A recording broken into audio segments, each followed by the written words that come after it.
Let's get this shit done. Let's get this shit squared away. All right. Gotta stay true to my disciplines if I can. When I can, obviously the other day I could not stay awake. I was so sick. But now I can. So yeah. So I gotta stay on my disciplines. I gotta do my recap. I gotta get on charts. I gotta do my recap. I gotta upload, and then yeah, I gotta journal in the description. Okay. So yeah. So today, session open here, and then we have this Trump high. We have these Trump highs, right? Yeah, these Trump highs were from his speech, and I'm like, okay, we got legs up. We got legs up in session open. Let me see, 5 minutes. 5 minutes. Oh. Okay, we were moving slow. Okay, it was pretty smooth price action. It wasn't too crazy, but it was moving upwards. Okay. Dang, I was on NQ. I was on NQ because yeah. Because I thought we made some kind of divergence. There's there.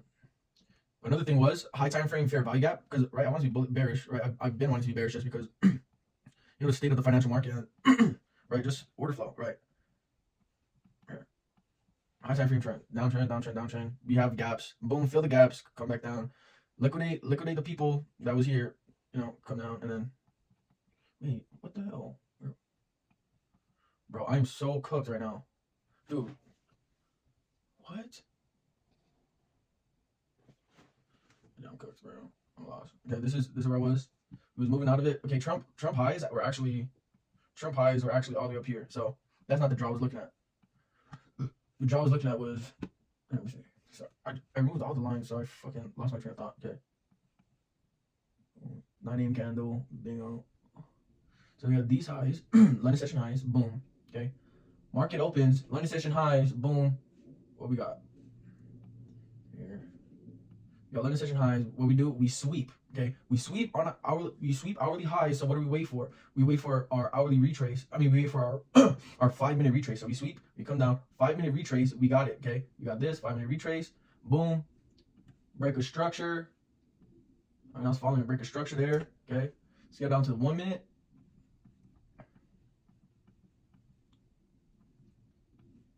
Oh yeah, let's get down to the 1 minute. I like this. If we make a fair value gap and then inverse hit right after with another fair value gap, bingo, bango, pickle mango, let's go for it.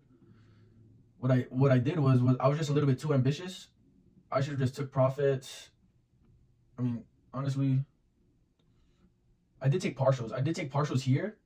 And then I left the runner to go here, but I did take partials here, and then I got stopped out at break even trying to get the second take profit. But yeah, so after learning today, and part of it too, I was risking a lot. Dude, I was risking about 4%, which is almost like a daily drawdown. So I can't be taking big trades with big risk like that. It needs to be a tight trade like this. Boom, get in it, get out, money. Okay, and then the risk was so high too because I put it above order block. So then that risk was 1-2-1-2. It's a positive risk reward, but still not the best.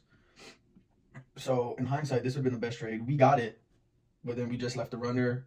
We just left the runner and kept moving our stop, trying to chase this profit right here. We got stopped at a break even, trying to get the big one. So I wouldn't say it was terrible, but obviously manage risk, manage the wins too, right? We could have just survived the day with a solid win with the it was 1.2% gain. So it would have been a solid win, a solid survival of the day, and we would have cashed in on this. Man. See, I did take profit. No, I took profit here at this level. At this level, yeah, not here. Yeah, we go here. Boom. Yeah. Yeah. Right when you hit this, I was like, bing, I'm gonna get it, and then I'm move the stop to break even. Honestly, I wasn't paying attention too much, but the true move, the move would have been. Hey, look, we got this liquidity pool right here. Okay, we got this liquidity pool right here, and then we have this liquidity pool right here. Okay, this from here to here is a pretty substantial amount. So price could reverse off of this level and then come up here. So if that's the case, once price comes down here, then let's move stops into profit, and then let's move let's move stops to this level where we had already took profit, and then that would have been the move. So to manage the risk, that would have been it, to secure profit, right? To secure solid profit, that would have been 3,000. That would have made my gain a 4% gain, because I would have had 1,000 something gain from that first take profit, and then 3,000 something gain from that second take profit. So that's what I should have done. Okay, dude. And once I saw it get past this level of liquidity, I was like, oh, I'm so cooked, dude. Why? I didn't even look at that. So yeah. So 1 minute, pay attention to how price reacts to 1 minute liquidity.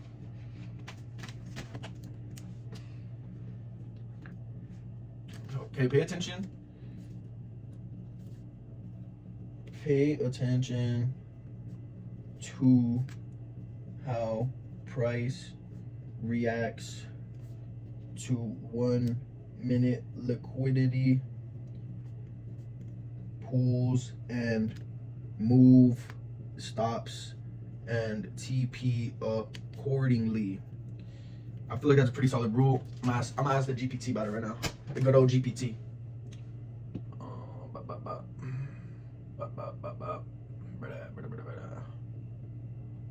Where got Mike?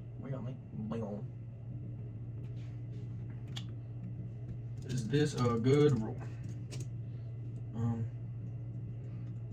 I should pay attention to how price reacts off of 1 minute liquidity and move my stop loss and TP accordingly, because it is possible that price reacts off of these 1 minute liquidity levels.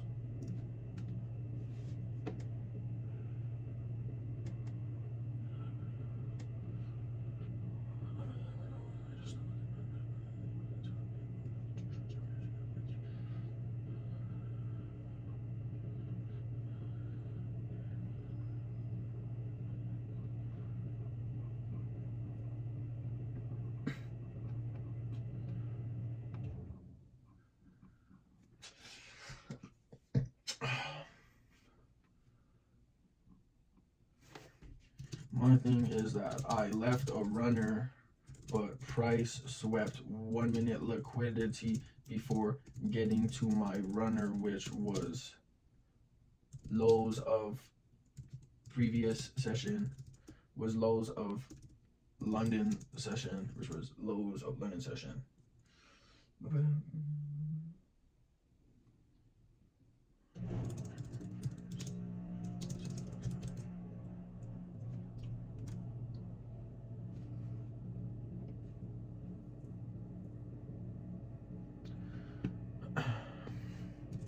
What I could have done was, once price hit this level, move my stop loss into profit, so that once my trade is invalidated, I get profit rather than break even.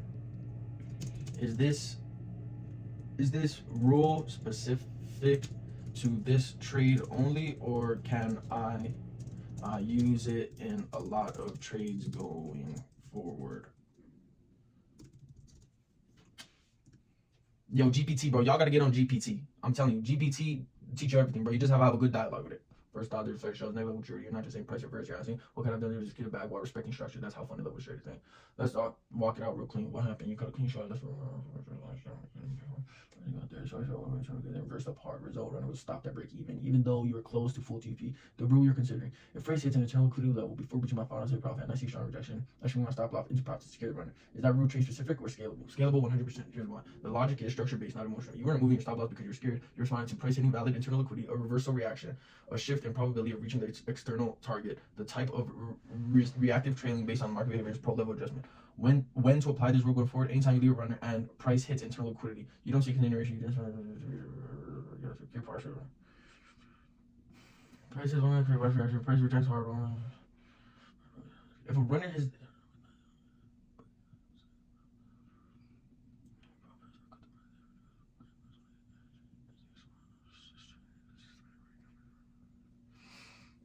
okay, so basically, yeah, they agree with me.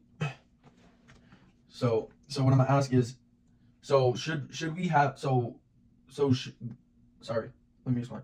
Like, so should we really, so that those 1 minute liquidity pools, should we really hold those zones in that high regard? Because it's really 1 minute liquidity. A lot of times, 1 minute liquidity, you're like, oh, 1 minute liquidity, okay? But in this situation, 1 minute liquidity, boom, reversal. What the fuck? Okay.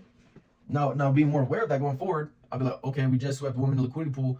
We have a reaction off of it. Let me just move my stop loss into profit, so that if I get invalidated and it reverses, then I'm green rather than break even. But hey, I was break even today, so Honestly, that's not even terrible. Okay. Okay. Right. We're looking at the high time frame. Okay. Green on the month. It's on the second week. Okay. If I'm breaking on the week, fuck it. Okay. Well, we just gotta stay the course. Okay. But yeah. So GPT, agree with me. Yeah. And then, bro, I freaking stayed on the charge. I just stayed on the charge, so all the way to like fucking. I was on the charge for what time was it? 12. Dang, 6 hours again. Let's go. That's reps, bro. 6 hours yesterday, 6 hours today. Repetition. Okay. Gotta have quality reps, obviously. Trying to get quality reps in, but reps nonetheless, bro. You compound reps, you compound your results. All right. Simple as that. Okay. But yeah. But yeah, bro, compound your reps, you compound results. Okay, obviously, I'm not a freaking mastermind at this shit. I'm still getting better. But for someone that's only like 8 months in, reps, countless hours of just fair value gaps, liquidity, break of structure, SMT divergence, order blocks, breaker blocks, equilibrium, high time frame, 15-minute draws of liquidity, low resistance liquidity, retracement, high time frame reversal, high time frame fair value gap, new week opening gap, bro. Just reps and reps and reps, hours, minutes, countless seconds of just fucking into my mind, bro.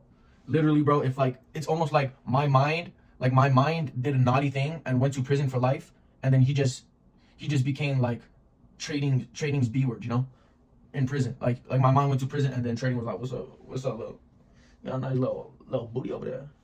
And then the trading went up to my mind, and then did this to it. Over and over, and all my mind can think of now is trading. Trading, trading. Okay. You want me to spot a high? You want me to spot a low in the market? You want me to spot a high volatility, a high key level of liquidity? Shit, probably key level. There's for sure hella people. There's for sure a lot of resting orders over here that price wants to. Right, I'm over here like this is a gap. Price wants to balance it out. Ooh, lovely. But I mean, it's all the way up here. A lot of resting stop loss over here. Stop, like buy stops or sell stops. I don't know. Maybe price wants to, you know. Hey, but look, okay. So let's think about it. Okay, moving forward. Okay, so just to close the book on today's trade. Right, and then I took this long. Honestly, it was the right move. I just didn't want to risk too much because I already was at break even, so I didn't want to risk too much. I was like 0.4% up, so then I risked like 7%. Now I'm like down. Oh, I'm like down 0.2%, which is like whatever, basically break even. So yeah, so I wanted to long it to this high, but then my stop was like, I don't know. It was too short because I wasn't trying to risk that much, and I was going against my high time frame bias. Obviously, looking at it, high time frame bias was wrong, and I'm not even mad, bro. The market is smarter than me. Obviously, the market's smart. Like bro, don't go gambling, and then when you lose, you get mad, bro. That's why you get mad. You put your money. Obviously, this is not gambling, okay? But like, you put your money on the line. You had trust in yourself. You had the confidence, then you got cooked, bro. It happens. You're not gonna win every time. Okay, just get better. Okay, so honestly, I was trading with good confluence, low risk. Actually, one of them was low risk, but yeah. Okay, let's just foreshadow going forward. Remember, these highs, we'll see what happens. Hear me out. Oh, hear me out. Oh, hear me out. I wonder what's gonna happen. Okay. So what happened here? These Trump highs, when I was in this trade, these Trump highs, ES swept it, NQ didn't, and then I was like, bro, I caught the leg that ES swept those highs, so I caught that little scalp. Got like a 0.8% gain. Then NQ felt to sweep it, and I was like, boom. NQ's turn to sweep it, entered long, barely smooshed it, got stopped out. What the hell? Now this is what I'm thinking. One of ES or NQ sweeps this, and one of them fails to sweep it, creates an SMT. I'm getting fired up right now. It's pretty dope. Hey, if I get proven wrong, fuck it, I don't give a fuck.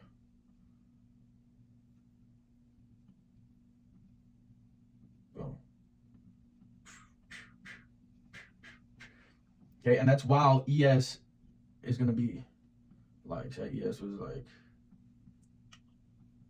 oh yeah, ES is all the way down here. Woo! Come on.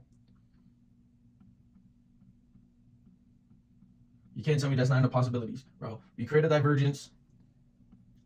NQs are lagging, and then we can catch shorts off of that. Okay, so that's what I'm thinking. What you think? And I didn't even mention this. Okay, I didn't even mention this, bro. I didn't even mention this yet. Power of three. What do we do in power of three? We consolidate.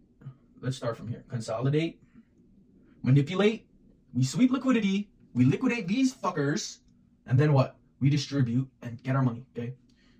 And balance out price action with this fucking big ass gap, stupid ass gap, fucking stupid fucking gap. Excuse my language, I apologize. But yeah, the SMT would be like this. Yeah, and then while ES was down here. Okay, but yeah, so that's what I'm foreshadowing for like tomorrow or something.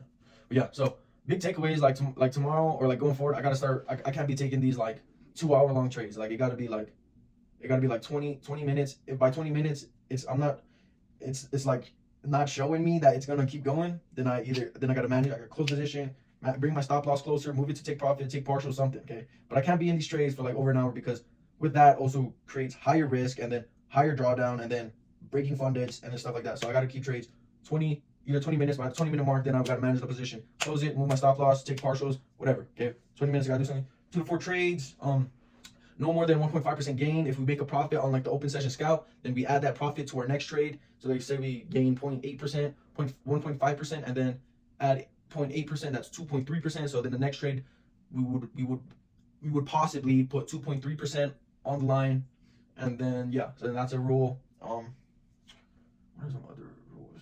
Oh, here.